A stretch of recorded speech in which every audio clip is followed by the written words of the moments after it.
இந்த கோவிலோட சிறப்புகளை பத்தி பாக்குறதுக்கு முன்னாடி நம்ம நித்ரா ஆரா சேனலை மறக்காம சப்ஸ்கிரைப் பண்ணிக்கோங்க. தேனி மாவட்டம் ஆண்டிப்பட்டி தாலுகாவில் தெப்பம்பட்டி அருகே மேற்கு தொடர்ச்சி மலைப்பகுதியில் அமைந்துள்ளது மாவூற்று வேலப்பர் திருக்கோவில். ஆண்டிப்பட்டியிலிருந்து 15 கிலோமீட்டர் தொலைவில் இந்த திருக்கோவில் அமைந்துள்ளது. இந்த திருக்கோவிலின் நுழைவு வாயில் அமைந்துள்ளது. இந்த நுழைவு வாயிலை தொடர்ந்து கருப்பசாமி கோவில் அமைந்துள்ளது. வான் உயரத்தில் உள்ள மாமரங்களும் பல்வேறு மரங்களும் இருக்கும். இந்த இடத்தில் சுமார் 300 படிக்கட்டுகள் வரை நடந்து சென்றால் திருத்தலத்தினை அடையலாம். திருத்தலத்தின் வரலாறு: பல நூற்றாண்டுகளுக்கு முன்பு இப்பகுதியின் ஆதிக்குடிகளாக இருக்கும் பழனியர் இன மக்கள் இந்த மேற்கு தொடர்ச்சி மலைப்பகுதியில் வள்ளிக்கிழங்கு வேர்களை சேகரிக்கும் பணியில் ஈடுபட்டனர். ஒரு சமயம் பழனியர் குடும்பத்தில் உள்ள கணவன் மனைவி இருவரும் தற்பொழுது வேலப்பர் திருக்கோவிலில் உள்ள மலைப்பகுதியில் வழக்கம் போல் வள்ளிக்கிழங்கை எடுப்பதற்காக நிலத்தை அகழ்ந்த போது ஒரு வள்ளிக்கிழங்கின் வேர்பகுதி நீண்ட நேரம் சென்றுள்ளது. அந்த வேரினை தொடர்ச்சியாக தோண்டி வந்த கணவன் மனைவி ஆகியோர் மாலை வரை தோண்டி உள்ளதாக தெரிகிறது. நீண்ட தூரத்துக்கு பின் வேர்பகுதியினை தோண்டும் பொழுது ரத்தம் வந்ததாகவும் அதனை அப்பொழுது அந்த இடத்தை அகலப்படுத்தி பார்க்கும் பொழுது கீழே சுயம்புவாக வேலப்பர் இறந்து உள்ளதை கண்டு அதிர்ச்சி அடைந்துள்ளனர். பின்பு கணவன் மனைவி இருவரும் அப்பொழுது அந்த பகுதியினை ஆண்ட கண்டமநாயக்கனூர் ஜமீனிடம் நடந்த செய்தியினை கூறியுள்ளனர். கண்டமனூர் ஜமீன்தாரர் உடனடியாக அந்த இடத்துக்கு வந்து வேலப்பருக்கு திருக்கோவிலை கட்டி சிறப்பு செய்துள்ளார். அந்த திருக்கோவில் உள்ள மூலவரை முதலாக பார்த்த பழையர் இன மக்கள் கண்டுபிடித்ததால் இன்று வரை வேலப்பருக்கு வழிபாடுகள் செய்து வந்து வருகின்றனர். இன்றைக்கும் அந்த கோயில் இந்து சமய அறநிலை ஆட்சித்துறைக்கு உட்பட்டதாக இருந்தாலும் சுவாமிக்கு வழிபாடுகள் நடத்துவது பழனியர் இன மக்கள்தான். மாவூற்று பெயர் காரணம்: இந்த தலமுள்ள இடங்களில் பெரும்பாலும் மருத மரங்கள் மாமரங்கள் அதிகமாக இருந்தது. மேலும் மருத மரங்களின் வேர்பகுதியில் சுனை நீர் ஊற்றெடுத்துள்ளது. இந்த ஊற்றானது அப்பகுதியில் வழிந்தோடி பெரிய தீர்த்தமாக பெருகி நின்றதாம். இதன் காரணத்தை ஒட்டியே அதற்கு மாவூற்று என்றும் மூலவரையும் சேர்த்து மாவூற்று வேலப்பர் என்றும் பெயர் வந்ததாக கூறப்படுகிறது.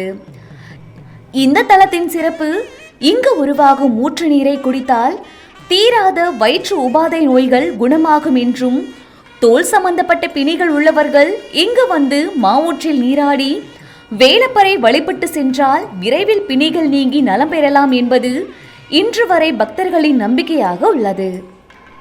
திருவிழா: வேண்டுதல் நிறைவேறிய பக்தர்கள் சித்திரை மாதம் முதல் நாளன்று நடைபெறும் சித்திரை திருவிழாவில் பால்குடம் காவடி சுமந்து வந்தும் அலகு குத்தி கொண்டு வந்தும் வேலப்பரை வழிபடுகிறார்கள். அதே போல் இந்த திருவிழாவில் முளைப்பாரி எடுத்து வந்து வழிபட விவசாயம் செழிக்கும் என்பது ஐதீகம். மகா சிவராத்திரி தினங்களிலும் அவரவர் குலதெய்வங்கள் பெரிய கும்பிடு விழா எடுக்கும் போதும் கும்ப அபிஷேகம் நடைபெறும் பொழுதும் இங்கிருந்து தீர்த்தம் எடுத்து சென்று பூஜைகள் மேற்கொள்கிறார்கள். மேலும் பௌர்ணமி மற்றும் அமாவாசை தினங்களில் மாவூற்று வேலவரை வழிபட்டு சென்றால் சிறப்பான வாழ்க்கை அமையும் என்றும் கூறி வருகின்றனர். சிறப்பு தகவல்: மாவூற்று வேலப்பருக்கும் விநாயகருக்கும் சிறப்பு பூஜைகள் செய்து வரும் நிலையில் இரு மூலவரும் வடக்கு நோக்கி அருள்வது இந்த தலத்தின் தனி சிறப்பம்சமாகும். திருத்தலம் திறந்து இருக்கும் நேரம்: காலை 7 மணி முதல் 12 மணி வரை, மாலை 3 மணி முதல் 6 மணி வரை. இந்த தகவல் உங்களுக்கு பிடித்திருந்தால் லைக் பண்ணுங்க, ஷேர் பண்ணுங்க, மறக்காம கமெண்ட் பண்ணுங்க. அது மட்டும் இல்லாம நம்ம நித்ரா ஆரா சேனலை இதுவரைக்கும் நீங்க சப்ஸ்கிரைப் பண்ணாம பார்த்துட்டு இருந்தீங்க அப்படின்னா மறக்காம சப்ஸ்கிரைப் பண்ணிருங்க.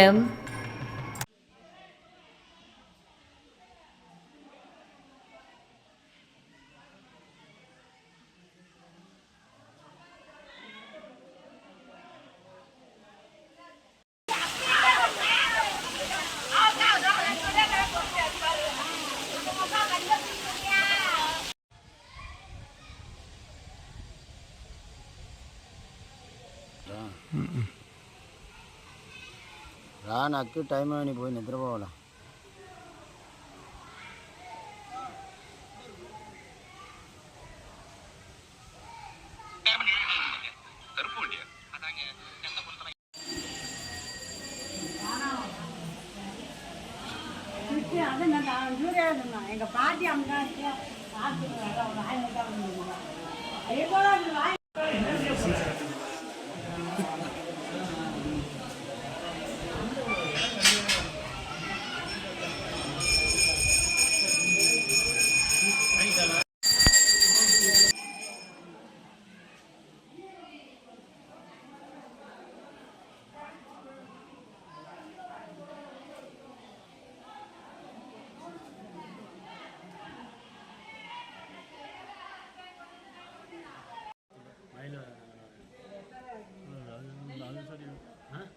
சாலு கேட்டுக்கு